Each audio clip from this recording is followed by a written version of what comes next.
காது மூக்கு தொண்டை ENT problem will leads tonsillitis, ENT problem will leads adenoids. So இந்த காது மூக்கு தொண்டை ப்ராப்ளம் தான் உங்களுக்கு கம்ப்ளீட்டாக இதுக்கெல்லாம் காரணம். நம்மளுடைய சித்த மருத்துவ ரகசியங்களை வச்சு பூட்டி புதைச்சி வைக்கக்கூடாது, சொல்லணும். Salt to water media cannot survive bacteria any type of virus. மிராக்கலான ஒரு மெடிசன்ஸ் வந்து சித்தால இருக்கு. இதை வந்து நம்ம பயன்படுத்துகிற முறை, சில பேர் பத்தியம் போகக்கூடாது அப்படின்றாங்க. பத்தியம் வேறமில்லை. இப்போ பத்தியம்னு எடுத்துக்கிட்டா அகத்திக்கீரை பாகற்காய் சாப்பிடக்கூடாது. அகத்திக்கீரை வந்து என்னன்னு கேட்டிங்கன்னா இடுமருந்த முறுக்கி தான். காதில் வந்து சீல் வந்துக்கிட்டே இருக்கும், பயங்கர ஃபவுல் ஸ்மெல் வரும் சில பேருக்கு. அந்த சீல் எங்கேருந்து வருதுன்னா இங்கேருந்து தான் வருது. மூக்கு சளி சில பேர் சிந்தவே மாட்டாங்க, மற்றவங்களுக்கு கூச்சப்பட்டுட்டு அப்படின்னு உறிஞ்சி சேர்த்து வச்சிருவாங்க. இப்போ கையில் கசக்கணுன்னு கொஞ்சம் சாறு வரும், நல்ல ஸ்மெல் வருது. ஆமாம், இந்த சாறு வருது பார்த்தீங்களா? இந்த சாறு நல்லா புழிஞ்சு ஒவ்வொரு டிராப்பு, குழந்தையாகட்டும் பெரியவங்களாகட்டும், இந்த சாரை வந்து நம்ம புளியிற மெத்தட்ல புழிஞ்சு மூக்குக்கு டிராப்ஸ் விட்டுக்கலாம். ஓகே, டிராப்ஸ் விட்டா மூக்குக்குள்ள மூக்கு தண்டு சில பேர் இப்படி வளைஞ்சிருக்கும், வளைஞ்சிருக்க மூக்கு தண்டை சரி பண்ணிருக்கும். காதுக்கு டிராப்ஸே விடக்கூடாது. சுக்கு தைலம்னு ஒண்ணு இருக்கு, அதை வந்து தலைக்கு உச்சந்தலையில வச்சுக்கலாம். செவிடு நோயே போகுது. செவிடு, காது கேட்காதவங்களுக்கு காது கேக்குது அந்த சுக்கு தைலத்தை வச்சா. அது வந்து வீக்லி ஒன்ஸ் வேணா டிராப் விடலாம். ரெகுலரா காதுக்கு விட்டாச்சுன்னா அந்த ட்ரம் வந்து கிழிஞ்சிடும்.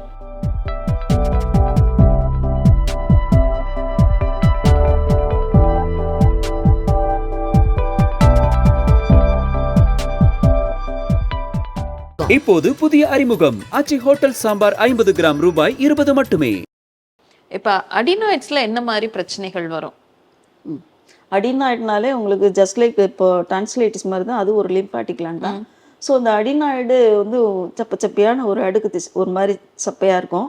அது என்னன்னு கேட்டிங்கன்னா குழந்தைகளில் 3 to 5 வயசு வரைக்கும் தான் அது வந்து இருக்கும். ஓகே, அதுக்கப்புறம் கம்ப்ளீட்டாக அது வந்து மறைஞ்சிரும். ஸோ பிறக்கும்போது அந்த அடினாய்ட்ஸ் இருக்கும், அதுக்கப்புறம் 3ல இருந்து 5 வரைக்கும் இருக்கும் மேடம். அதுக்கப்புறம் அப்படியே மறைஞ்சிரும்.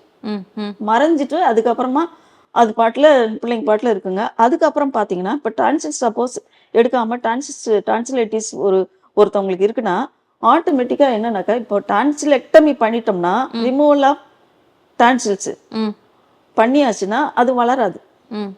ஆனால் இந்த அடினாய்டு பார்த்தீங்களா, அதை ரிமூவ் பண்ணிட்டாங்கன்னு வச்சிங்கன்னா அந்த திசுக்கள் வளர ஆரம்பிச்சிடும். வளர ஆரம்பித்த உடனேயே அந்த இன்ஃபெக்ஷன், டான்சில்ஸுக்கு இன்ஃபெக்ஷன் வந்து அப்படின்னா த்ரோட்டு அது வரட்டு இருமல் மாதிரி சில பேர் இரும்பிட்டு இருப்பாங்க, த்ரோட் இன்ஃபெக்ஷன் இருக்கும். ஸோ அந்த இன்ஃபெக்ஷன் வில் கோ டு அங்கே அடினாய்டு போயிடும். அடினாய்டு திருப்பி வளரும். அந்த 5 வயசுல காணாம போற அடினாய்டு வந்து திரும்ப இன்ஃபெக்ஷன் ஆகுறப்ப வளர்ச்சி வளர்ந்துரும். அதனால அதுக்கப்புறம் காம்ப்ளிகேஷன் என்ன, இந்த பிள்ளைங்க வந்து பொதன்னு ஆயிடுவாங்க. குழந்தைங்க வெயிட் போட்டுருவாங்க.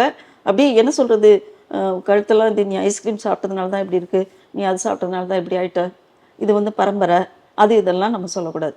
நம்ம வந்து செக் பண்ணணும். அடினாய்டை பொறுத்தவரை அதுக்குன்னு தனியாக இதெல்லாம் கிடையாது. நம்ம வந்து டான்சில்ஸ் ஆல்ரெடி இருக்குதான்னு பார்க்கணும். த்ரோட் இன்ஃபெக்ஷன், காது மூக்கு தொண்டை ENT problem will leads tonsillitis, ENT problem will leads adenoids. So இந்த காது மூக்கு தொண்டை ப்ராப்ளம் தான் உங்களுக்கு கம்ப்ளீட்டாக இதுக்கெல்லாம் காரணம். ஸோ அதனால காது மூக்கு தொண்டை ப்ராப்ளம்னா என்ன, ஆர்டைட்டிஸ், அதாவது இது சிஎஸ்ஓஎம்னுவாங்க, கிரானிக் சப்பரேட்டிவ் ஆர்டைட்டிஸ் மீடியான்னுவாங்க. காதில் வந்து சீல் வந்துக்கிட்டே இருக்கும், பயங்கர ஃபவுல் ஸ்மெல் வரும் சில பேருக்கு. ஸோ அந்த காதுலேருந்து சீல் வடிகிறத அவங்க நோட்டீஸ் பண்ணாமல் இருப்பாங்க.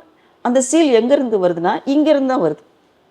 மூக்கு சளி சில பேர் சிந்தவே மாட்டாங்க, பிரியாணி மற்றவங்களுக்கு கூச்சப்பட்டுட்டு அப்படின்னு உறிஞ்சி சேர்த்து வச்சுருவாங்க. அது என்ன, இங்கேருந்து ஈஸ்ட்ரோஜன் டியூப்னு ஒன்று இருக்குது, செவிக்குழல். ஸோ அந்த செவிக்குழல் வழியாக இப்படி போக வச்சுருவாங்க, ட்ரெயின் ஆயிரும். இப்படி போய் அங்கே போய் காதுக்குள்ளே போய் அப்படி அந்த சளியெல்லாம், சளி ஒன்ஸ் மூக்குல இதுவா வருது, நம்ம சாப்பிடும்போது கூட காரம் சாப்பிடும்போதெல்லாம் கூட நமக்கு மூக்கு சளி வர மாதிரி இருக்கும். அப்ப வந்துட்டு சிந்திரணும், நம்ம வந்து கண்ட்ரோல் பண்ணக்கூடாது. உறிஞ்சுறாங்க நிறைய பேர். உறிஞ்சும் போது அது அப்படியே இந்த இடத்துல போது அப்புறம் இங்கே போயிடும், மண்டைக்கு போயிடும். சில பேருக்கு பிரெயினில் கட்டிலாம் வரும், மூளையில் கட்டிலாம் ஆப்ரேஷன் பண்ணுறாங்கல்ல, பிரெயின் டியூமர். அதுக்கெல்லாம் காரணம் ஒரு சின்ன நோய் தான், சின்ன கிருமி தான். ஸ்டெப்டோகாக்கை, நியூமோகாக்கை, பீட்டா ஸ்டெப்லோகாக்கை, இதெல்லாம் இருக்குது. ஸோ இதில் இப்போ இதெல்லாம் இருக்கிறதுனால தான் இப்போ நம்ம வெளிநாட்டிலேருந்து யார் கொண்டே உட்கார வைக்கிறது இல்லை, நம்ம மூக்கில் இருக்கிற சளி தானே. அதனால தான் சொல்கிறேன், நோய் நாடி, நோய் முதல் நாடி, அது தனிக்கும் வாய் நாடி செய்வேன். அதாவது நீங்கள் கேட்டீங்க டான்சில்ஸை பற்றி கேட்டீங்க, ஆனால் நான் வந்து இஎன்டி தான் நான் சொல்லுவேன். மூக்கில் இருக்க ப்ராப்ளம் தான் எச்சி சளி முழுங்கும் போது தொண்டைக்கு வருதுன்றேன். டைரக்டாக பேசுறது ஒரு 10% தான். இப்போ மேடை பேச்சாளருக்கு வரலாம், பக்கத்தில் இருக்க இன்ஃபெக்ஷன் ஆகுது, அதை மோஸ்ட்லி நம்ம அவங்களெல்லாம் குறை சொல்ல முடியாது. எனக்கு வந்து நம்ம பொல்யூஷன் அட்டாக் வந்து நோஸ் தான். சரிங்களா? அந்த நோஸ்லேருந்து தான் வருது. நோஸில் இருந்தால் ஈஸ்ட்ரோஜன் டியூப் வழியாக காதுக்கு போகுது. ஸோ விட்டு கெட்டது காது, விடாமல் கெட்டது மூக்கு. காதுக்கு டிராப்ஸ் விடவே கூடாது. மூக்குக்கு விட்டால் தான் இங்கே இருக்க டியூப் வழியாக இப்படி போய் ட்ரெயின் ஆகி காதுக்கு ரெமடி கொடுக்கும். ஸோ காதுக்கு டிராப்ஸே விடக்கூடாது. விடலாம். சுக்கு தைலம்னு ஒன்று இருக்கு, அதை வந்து தலைக்கு உச்சந்தலையில் வச்சுக்கலாம். செவிடு நோயே போகுது. செவிடு காது கேட்காதவங்க காது கேட்குது அந்த சுக்கு தைலத்தை வச்சா. அது வந்து வீக்லி ஒன்ஸ் வேணா டிராப் விடலாம். ரெகுலராக காதுக்கு விட்டாச்சுன்னா அந்த ட்ரம் வந்து கிழிஞ்சிடும். ஏர் ட்ரம் இருக்கு பார்த்தீங்களா, கிழிஞ்சிடும், ஓட்டை விழுந்துடும். அதனால இந்த காதில் இருக்க ஏர் ட்ரம்மை டிம்பானிக் மெம்பரேனை ஓட்டை போடுறது யாரு? வெளியே இருந்து இல்லை, உள்ள இருக்க கிருமி தொலைச்சிட்டு போகும். இப்ப காதுக்கு நீங்க அந்த தைலம் மட்டும் சொன்னீங்க, வாரத்துல ஒரு தடவை சும்மா 1 or 2 டிராப்ஸ் தான் விடணும், மத்தபடி காதுக்கு டிராப்ஸ் விடக்கூடாதுன்னு சொல்லிட்டீங்க. மூக்குக்கு வந்துட்டு விடலாம், அந்த பாக்டீரியா அந்த இன்ஃபெக்ஷன்லாம் தடுக்கிறதுக்காகன்னு சொல்லிட்டு. என்ன டிராப்ஸ் விடலாமா மூக்குக்கு? மூக்கு டிராப்ஸ் வந்து மேக்ஸிமம் சித்தால வந்து ஓலை சொடியில் உள்ளது வந்து பீனிச தைலம்னு ஒன்று நாஸ்பில் ரெடி பண்ணுறாங்க. பீனிச தைலம், அப்புறமா சுக்கு தைலம்னு ஒன்று தராங்க. அதுக்கப்புறம் நாசி ரோக நாச தைலம்னு ஒன்று ரெடி பண்ணுறாங்க. நாசினா இது நாசி ரோகம்னா நோய், நாசியில் உள்ள ரோகத்துக்கு தைலம். அடுத்து இதனுடைய மெயினானது வந்து சிவனார் அமிர்தம் ஒன்று இருக்குது. ஓகே, சிவனார் அமிர்தத்தை வந்து ஆக்ரானம் பண்ணுவோம். நசியம் ஆக்ரானம். நசியம்னா இப்போ இந்த துளசி இருக்கு பார்த்தீங்களா, துளசியை வந்து உருவி இப்படி கையில் கசக்கணும். இப்போ கையில் கசக்கணுன்னு கொஞ்சம் சாறு வரும், நல்ல ஸ்மெல் வருது. ஆமாம், இந்த சாறு வருது பார்த்தீங்களா, இந்த சாறு நல்லா புழிஞ்சு ஒவ்வொரு டிராப்பு, குழந்தையாகட்டும் பெரியவங்களாகட்டும், இந்த சாரை வந்து நம்ம புளிகிற மெத்தடில் புழிஞ்சு மூக்குக்கு டிராப்ஸ் விட்டுக்கலாம். ஓகே, டிராப்ஸ் விட்டா மூக்குக்குள்ள மூக்கு தண்டு சில பேர் இப்படி வளைஞ்சிருக்கும், வளைஞ்சிருக்க மூக்கு தண்டை சரி பண்ணிடும். சர்ஜரி பண்ணி 1 லட்சம் இதெல்லாம் செலவு பண்றாங்க. அதே மாதிரி மூக்குக்குள்ள பாலிப் கிடக்கும். பாலிப்னா உருண்டை. அந்த உருண்டைனால மூச்சு விடுறதுக்கு சிரமப்படுவாங்க. அதாவது என்ன சொல்றது, பிரெத்லெஸ்னஸ், மூச்சு பாதை வந்து கொஞ்சம் கஷ்டமா இருக்கும் மூச்சு விட. எனக்கு இங்க நெஞ்சு வலிக்குதுன்னு சொல்லுவாங்க. நெஞ்சு வலிக்குது, மூச்சு விடுறதுக்கு ரொம்ப அப்படி தடுமாறுது அப்படின்வாங்க. ஸோ அப்போ தடுமாறுதுன்னா உங்களுக்கு மூக்கு வழியா போற காத்து தான் நுரையீரலுக்கு, மனுஷன் உயிர் வாழ்றதுக்கு ஆக்சிஜன் ரொம்ப முக்கியம். அதே மாதிரி ஹீமோகுளோபின் முக்கியம். ஸோ வித்தவுட் ஆக்சிஜன் ஒவ்வொரு each and every cell need oxygen at blood. ஒரு பிராணவாயுவும் ஹீமோகுளோபின் ரொம்ப ரொம்ப அவசியம். டாப் டு பாட்டம், பிரெயின்லேருந்து பாதம் வரைக்கும் ரத்த ஓட்டத்துக்கு தேவையானது ஹீமோகுளோபின். ஸோ ஆக்சிஜன் கேரியர் யாருன்னு தெரியுமில்ல உங்களுக்கு? ஹீமோகுளோபின். ஸோ ரெண்டுமே பேசிக், ரொம்ப இம்பார்ட்டன்ட். ஸோ அதனால் நம்ம வந்து முடிஞ்ச வரைக்கும் அந்த நம்ம ஸ்டாண்டர்டாக ஹீமோகுளோபின் மெயின்டைன் பண்ணணும். மூக்கு பாதை, மூச்சு விடுற பாதையை ஒழுங்காக வச்சுக்கிட்டா தான் ஆக்சிஜன் வந்து டாப் டு பாட்டம் போகணும்னு நம்ம எதிர்பார்க்கலாம். ஓகே, அன்லெஸ் உங்களுக்கு நீங்கள் எதிர்பார்க்க கூடாது. இங்கே அடைப்பு இருந்தால் எப்படி காற்று பிரெயினுக்கு போகும்? ஒரு பக்கம் காற்று போகலை, இந்த பக்கம் வேலை செய்யலை, கை கால் விழுந்துச்சுமா, அவன் குடிகாரனா இருக்க மாட்டான், ஆனால் அவனுக்கு ஸ்ட்ரோக் வந்துச்சு. வேற பான் பராக்கு, வேற கஞ்சி அதெல்லாம் போடுறவங்களுக்கு ஸ்ட்ரோக் வருது. ஐம் டாக்டர், நான் சொல்லித்தான் ஆகணும், தப்பாக எடுத்துக்கூடாது பொதுமக்கள். இந்த மாதிரி ஒரு மாறுதலான ஒரு பழக்க வழக்கம் உள்ளவங்களுக்கு கை கால் போயிடுது. அவன்கிட்ட அந்த பழக்கமே இல்லாத ஒரு ஃபேமிலி, நல்ல மனுஷன், அவனுக்கு கை கால் விழுந்துருது. அதை நாங்கள் தான் ஆராய்ச்சி பண்ணணும். எப்படி ஆராய்ச்சி பண்ணணும்? Haemoglobin is equivalent to immunity. அந்த ஹீமோகுளோபின் லெவல் வந்து ஒரு ஆம்பளைக்கு வந்து 14 கிராம் இருக்கணும், பெண்களுக்கு 9 to 10 இருந்தால் போதும். சரிங்களா? அந்த 14 கிராம் மெயின்டைன் பண்ணுறானான்னு பார்க்கணும். இல்லை, அவன் வந்து 8 கிராம் தான் இருக்கான். அப்போ அவனுக்கு என்ன ப்ராப்ளம் கண்டுபிடிச்சி ஹீமோகுளோபின் ரைஸ் பண்ணி தலைக்கு ரத்த ஓட்டம் போகிறதுக்கு நம்ம வழி பண்ணணும். தலைக்கு ஒரு சைடு ரத்த ஓட்டம் போகலைன்னா அங்கே வந்து உங்களுக்கு வந்து ஒரு சைடு ரத்த குழாய் அடைச்சிடும். அதாவது ரத்தம் போகலன்னா இன்ஆக்டிவாக மாறிடும் அந்த நரம்பெல்லாம். வலது பக்கம் உள்ள மூளை வந்து இடது கை காலுக்கு சப்ளை ஆகும். அது ஆப்போசிட் உங்களுக்கு தெரியும். ஸோ அதனால வலது பக்கம் மூளை அஃபெக்ட் ஆச்சுனாக்க, சர்க்குலேஷன் ஒழுங்காக கிடைக்கலனாக்கா மூளைக்கு இடது கை கால் அவுட்டு. இடது பக்கத்தில் பிரச்சனை ஆச்சுனாக்கா வலது கை கால் அவுட்டு. ஸோ அதை தெரிஞ்சு தான் சித்தர்கள் என்ன சொல்லியிருக்காங்க, இந்த இடத்துல தான் அந்த ஆசன பயிற்சி, பிராணாயாமம், அந்த இதெல்லாம் ஒரு மூச்சு பயிற்சி பண்ணணும். மூச்சு பயிற்சி பண்ணணும். அந்த மூச்சு பயிற்சி பண்ணுறதுக்கு முன்னாடி மூக்கில் நோய் இருக்கக்கூடாது. ம் ம் மூக்கில் நோய் இருந்துச்சுன்னா அது மூக்கடைப்பு, மூக்கில் சளி இதெல்லாம் உள்ளவங்க பண்ணக்கூடாது. இதை சரி பண்ணிவிட்டு பிராணாயாமம் பண்ணலாம். பிராணாயாமம் அப்படி மூக்கில் சளியை வச்சுட்டு பண்ணும்போது அந்த கிருமி பிரெயினுக்கு தான் போகும். அதனால் உங்களுக்கு அந்த நோயெல்லாம் இல்லாமல் இருந்தாக்க பிராணாயாமம் பண்ணலாம். அன்லஸ் நம்ம இந்த மாதிரி ஸ்ப்ரே மாதிரி பண்ணிக்கலாம். இதுல என்னமா இந்த ஸ்ப்ரே தண்ணி மாதிரி இருக்கு, இதுல என்னெல்லாம் இது போட்டு வந்து என்னன்னு கேட்டிங்கன்னா கல்லுப்பு தான். கல்லுப்பு, படிகாரம், வளையலுப்பு, இந்துப்பு, இந்த உப்பெல்லாம் சேர்த்து போடலாம். உப்பு தான் பேஸ் உப்பு, மற்ற உப்புகளும் சேர்த்து போட்டுருக்கீங்க. எல்லாம் நல்லா கொதிக்க வச்சு அதை கொஞ்ச நேரம் நல்லா ஆற வச்சு வடிகட்டி வச்சுக்கணும். ஸோ வீட்ல அவங்க செய்யறாங்கன்னா இந்த இந்து உப்பு, கல் உப்பு, நம்ம சிம்பிளா பண்றதா இருந்தா படிகாரம். ஏன்னா இதை நான் ஏன் சொல்றேன், கொதிக்க வைக்கணுமா தண்ணியில? ஆமா, கொதிக்க வைக்கணும். கொதிக்க வச்சு இந்த மாதிரி ஒரு ஸ்ப்ரே பாட்டில்ல ஊத்தி வச்சுட்டு ஸ்ப்ரே பண்ணிக்கலாம். ஏன்னா உங்களுக்கு இந்த in salt water media cannot survive பாக்டீரியானே புக்ல இருக்கு. புரியுதுங்களா? வெறும் உப்பு தண்ணியை வச்சே நம்ம வந்து சரி பண்ணிடலாம்.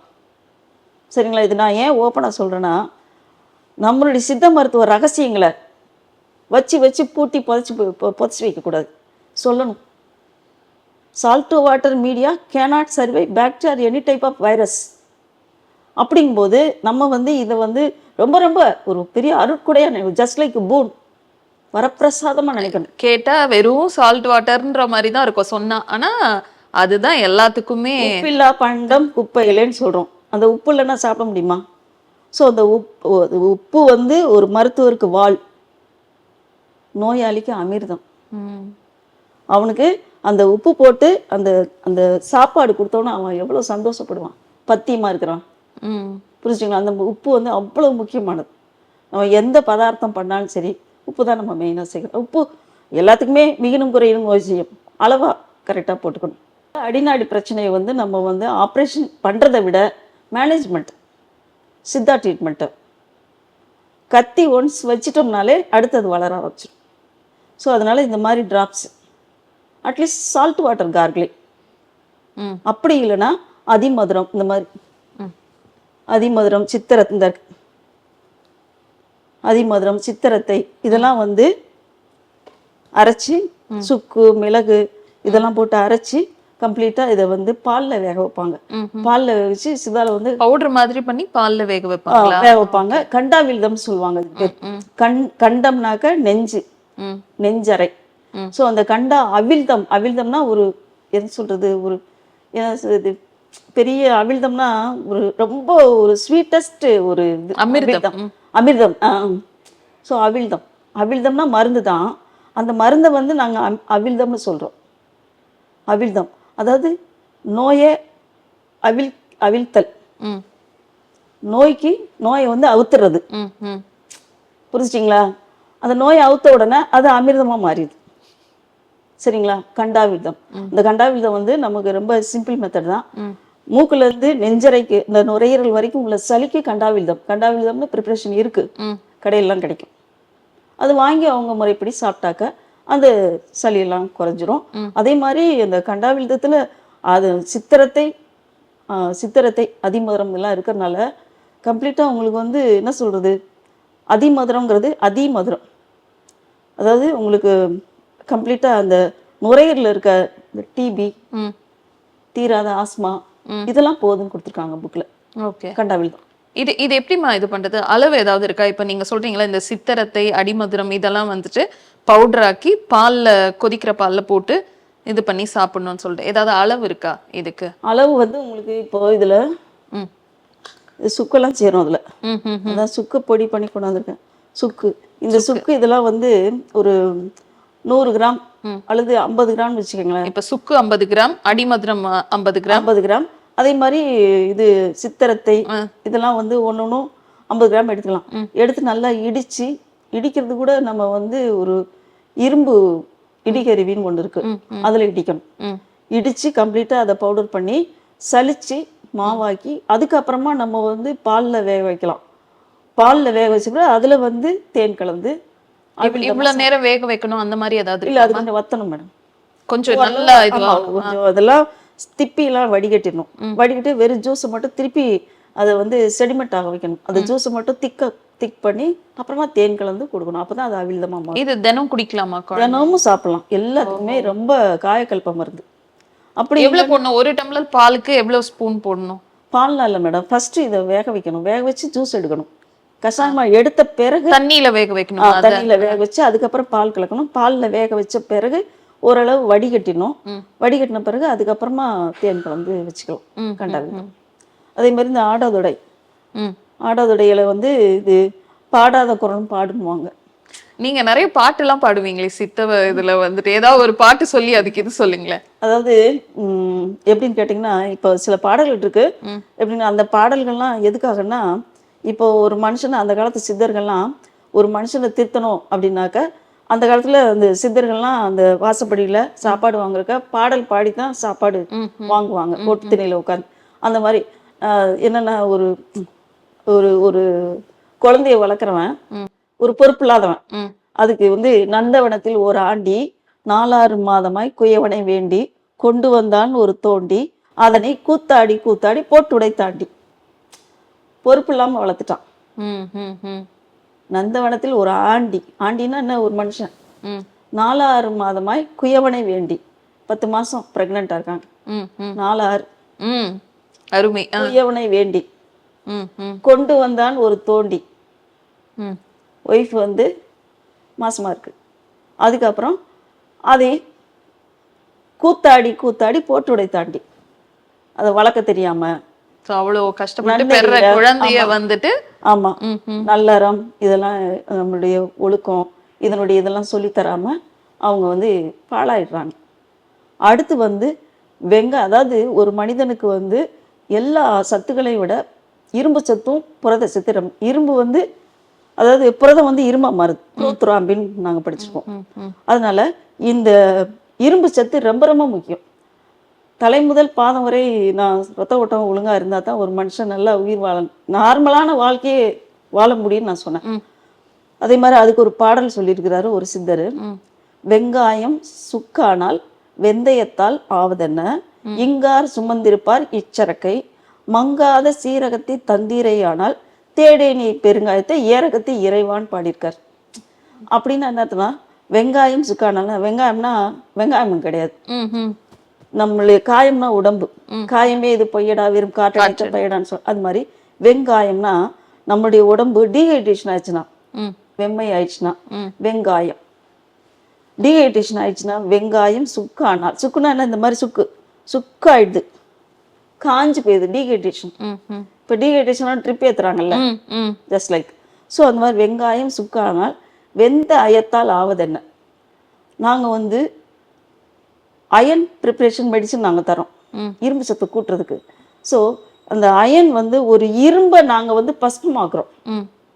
அதை வந்து நாங்கள் வந்து புடம் போட்டு, புடம் அதாவது புடம்னா அது பெரிய ஆழமா குழி தோண்டி பானைக்குள்ள வச்சு சுத்தி வரட்டி வச்சு எரிச்சு அது பஸ்மம் மாறிடும். அது வந்து சித்தர்களுடைய கண்டுபிடிப்பு. அதான் அவங்க ஸ்பிரிச்சுவல் சயின்டிஸ்ட்னே சொல்லலாம். இப்பதான் எல்லாமே சொல்றாங்க. ஆனா அப்பவே ஒரு இரும்பை பஸ்பமாக்குறான். சரிங்களா? அதே மாதிரி பாதரசங்கிறது வந்து மெர்க்குரி. இப்போ நம்ம லேப்ல எல்லாம் பார்த்துருக்கோம், அல்லது பிபி அப்பார்டஸ்ல மெர்க்குரி இருக்கு. பிபி பார்க்க. ஸோ அந்த அந்த கண்ணாடி உடைஞ்சுன்னா அந்த பாதரசம் எப்படி இருக்குன்னு சொல்லுங்க, ஓட்டமா ஓடும், பிடிக்க முடியாது, கையில் பிடிக்க முடியாது. அப்படியே அப்படி பிடிக்க முடியாத ஒரு மெர்க்குரிய நிலை நிறுத்தியவர்கள் சித்தர்கள். நிறுத்த முடியுமா மேடம்? அதை ஓடுற மெர்க்குரியை நிறுத்த முடியாது, ஆனா நிலை நிறுத்தினாங்க. அப்படியாப்பட்ட ஒரு ஆன்மீகவாதிகள் பாதரச தியானத்தின் மூலம் நிறுத்தி அதோட இன்னொரு மருந்தை கலக்கி அதை நிறுத்திட்டாங்க. சிவனார் அமிர்தம்னு ஒரு மருந்து இருக்கு. அந்த மருந்தை ஒன்னா உறவாடி அரைச்ச பிறகு நின்றுச்சு. அந்த ஞானம் வந்து அவங்களுக்கு இருந்திருக்குல்ல, அதெல்லாம் நம்ம மதிக்கணும். ஸோ அதனால இந்த மாதிரி ஒரு ஒரு என்ன சொல்றது, ஒரு மிராக்கலான ஒரு மெடிசின்ஸ் வந்து சித்தால இருக்கு. இதை வந்து நம்ம பயன்படுத்துற முறை, சில பேர் பத்தியம் போகக்கூடாது அப்படின்றாங்க. பத்தியம் வேறம்ல. இப்ப பத்தியம்னு எடுத்துக்கிட்டா அகத்திக்கீரை பாகற்காய் சாப்பிடக்கூடாதுன்னு. அகத்திக்கீரை வந்து என்னன்னு கேட்டீங்கன்னா இடுமருந்த முறிக்குதான். இடுமருந்துனா செய்வினை வைக்கிறாங்களாம். புக்ல இருக்கு, எனக்கு தெரியாது. புக்ல நாங்க படிச்சோம், தேர்ட் இயர்ல. மூலிகை பொருட்பண்பு நூல், அதாவது பெட்டிரியா மெடிக்கா. அது வந்து இடுமருந்த முறிக்குதுன்னு புக்கில் போட்டிருக்கான் அகத்திக்கீரை. ஒருத்தவங்களை பிடிக்கலன்னா அது ஏதோ பண்ணுவாங்களாம். அதனால அப்போ உடனே என்ன சொல்கிறான் சித்தர் சொல்கிறான், ஒரு சித்தர் அகத்திக்கீரையை பொரிச்சு கொடு, அந்த இடுமருந்து முறிஞ்சு போயிருன்றான். சரிங்களா? அதனால இடுமருந்தவே முறிக்கக்கூடிய அகத்திக்கீரை சாதாரண நோய்க்கு ஜுரத்துக்கு சாப்பிட்றமே, பிரம்மாண்ட பைரவ மாத்திரை, தாலி சாதி, திரிகடுகு, இதெல்லாம் வந்து சாதாரண மருந்து. இதே முறிஞ்சு போயிடும். ஓ, ஸோ சாப்பிட்ற மருந்தோட எஃபெக்டை வந்துட்டு இந்த கீரை முறிச்சிடும். அதனாலதான் அதை எடுத்துக்க கூடாதுன்னு அகத்திக்கீரை. பாகற்காய் ஏன் சாப்பிடக்கூடாதுன்னு சொல்றோம்னா, மிகும் குறையினும் நோய் செய்யும், மிகினும் குறையினும் நோய் செய்யும் வழி முதலா எண்ணெய் 3. மிகுந்த கசப்பு, மிகுந்த இனிப்பு, மிகுந்த காரம், இட் வில் லீட்ஸ், அதாவது காரம் ரொம்ப சாப்பிட்டா மூளை பொத்துக்கிட்டு வந்துடும்.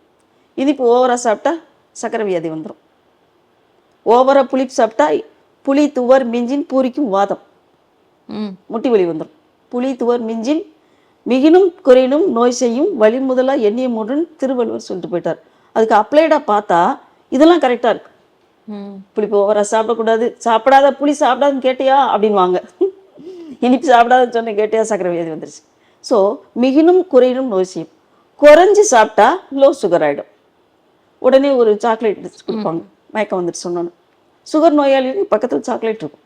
இன்சுலின் இன்ஜெக்ஷன் போட்டு அந்த பர்சன்டேஜ் கொஞ்சம் கூடிச்சு அப்படின்னாக்கா உடனே இன்சுலினுடைய இது குறைஞ்சிச்சு, கூடிச்சுன்னா இது லோ ஆயிடும். லோ ஆனோன்னே அவங்க கையில் ஒரு சாக்லேட் இருக்கும்.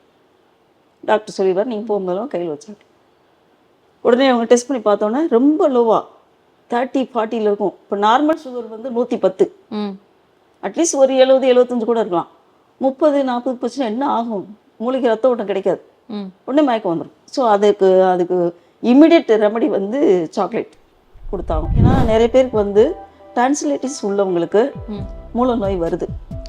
ஏன்னா மூக்கில் அட்டாக் ஆகிற கிருமி ஆசனவாய், குடலுடைய கடைசி பகுதி ஆசனவாய், ஆனஸ், அது வரைக்கும் போகுது.